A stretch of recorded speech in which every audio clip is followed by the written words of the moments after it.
Hello everyone, welcome back to another video on Starting 11. As mentioned in the previous video, today's video is going to be about the best starting 11 based on free signings. However, unlike previous videos, this isn't down to stats and facts, only because there's been millions of free signings, so I'm just going to have to consider the caliber of the players, time spent at the club, and the impact they had. Just a heads up, there could be some players who miss out, so this is the best starting 11 I believe could be formed based on free transfers. Also mentioned in the previous video, there's a new addition to the videos now. Every video is going to include a manager if it fits the criteria of the video. Now, most managers don't really cost anything, but in recent years we're seeing a pattern of managers actually being bought. For example, Potter and Maresca to Chelsea cost the club money. Therefore, they wouldn't be classified as free managers. The manager has to have joined the club on a free.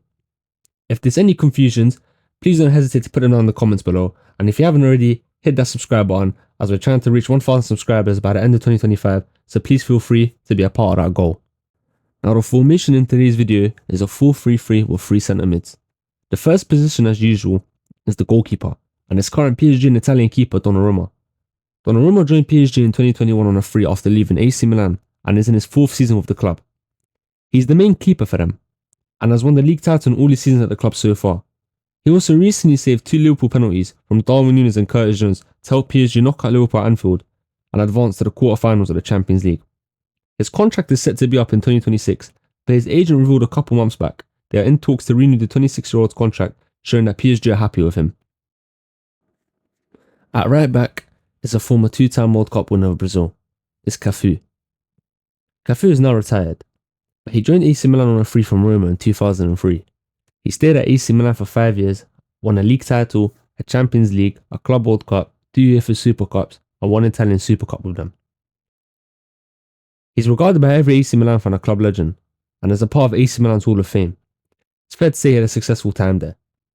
The first centre-back we'll be taking a look at is someone that Tottenham fans despise and might want to close their ears for this one. It's Sol Campbell, who left Tottenham on a free for their biggest rivals Arsenal. He joined Arsenal on a free in 2001, and during his time at the club won 2 Premier League titles, one of them being an invincible season in the 2003-04 season. The other centre-back partner in Sol Campbell is former Cameroonian Liverpool defender, Joel Matip, who recently retired at Liverpool. He won every trophy possible at Liverpool during his 8 years there at the club, and he even got an assist in the Champions League final against Tottenham to wrap the game up. He was a key part of Jurgen Klopp's era, and also formed a brilliant partnership with Virgil van Dijk at the back. To complete the back line, in the left back position, left back, is another Liverpool player forming a Liverpool left side. It's James Milner. He joined on a free from Manchester City in 2015, and like Matip, won every trophy possible with Liverpool, and was another player who was a key part of Jurgen Klopp's era. Milner played 2 whole seasons at left back for Liverpool before Robertson took that role for himself. He was a versatile player that played in multiple positions for Liverpool. He was loved by the fans and had a successful time at Liverpool, becoming a role model for the younger players at the club. That's the defence now complete. Onto the midfield we go. The first midfielder is still a current player. Well, he is active, just hasn't played football for 2 years. It's Paul Pogba. Pogba has joined Juventus on a free 2 times, but the first time he joined Juventus on a free is what gets him in the starting 11. The second time wasn't as successful. Pogba joined Juventus on a free in 2012, winning the Serie A title in all 4 of his seasons at the club. Pogba then left in 2016, but was sold for 89 million, a huge profit made on him. I can only think of one other player who made his team such profit after signing on a free, which is another French player, Kolo Muani. He made Frankfurt a 90 million profit.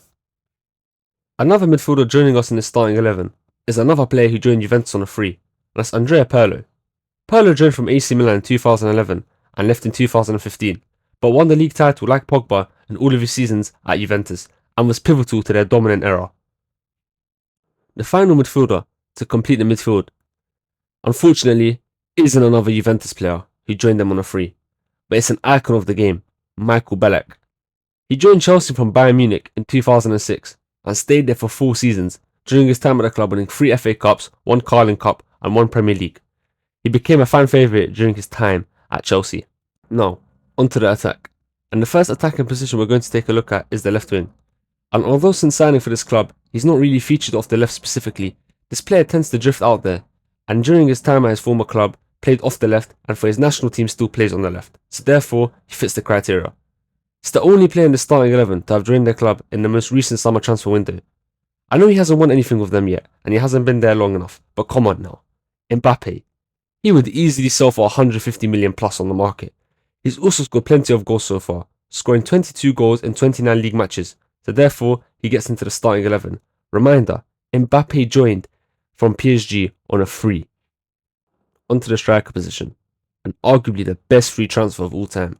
I know earlier in the video I mentioned Randal Kolo Muani and the profit he made for Frankfurt, but it's not him. Before I reveal the player, let me tell you the player's stats. During the time at the club, he scored 344 goals in 375 matches. He also won 8 straight league titles in a row with his club, and keep in mind, he was only there for 8 seasons, so he didn't go a single season trophyless. He also won the treble in the 2019-20 season, whilst being the main man for his side and the top scorer in the Champions League. COVID robbed him of a Ballon d'Or, everyone knows this. I'm sure you know who it is by now, Robert Lewandowski. He joined Bayern on a free from Dortmund in 2014 and left in 2022 for Barcelona, and still gave them 50 million profit on him. So not only was he the main man, but he also gave them a £50 million profit. For me, this is the greatest free signing of all time.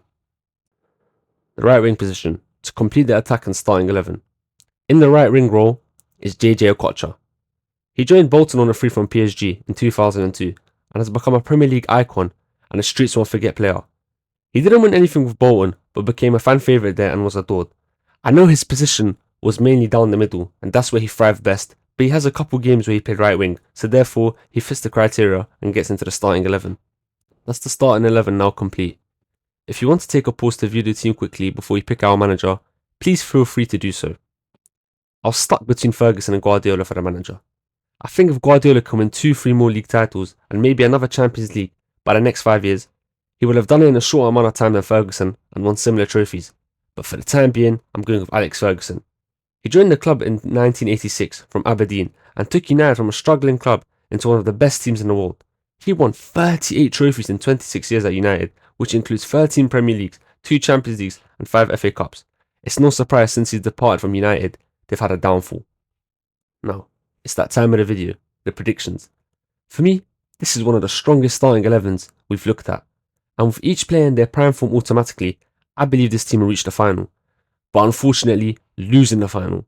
I don't think they have much weaknesses, but I think the left side could be exploited due to Milner's lack of pace. Despite how good he was at defending, his pace can let him down.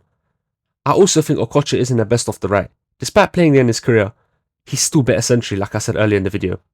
I think with Ferguson too, they can reach the final, as he's an excellent manager, and every player in this team is wrong, don't get me wrong, but for me they're missing 2-3 stronger players. Even Donnarumma can be a bit 50-50. That's it for the video, everyone. Let me know if you agree with my predictions in the comments. Don't forget to drop a like, subscribe if you haven't already, and turn notifications on. Reminder, we're trying to reach 1,000 followers by the end of 2025, so help us with that goal. That's it for today. I'll see you guys on the next video, on which we'll be taking a look at the starting 11 based on the most assists. See you then.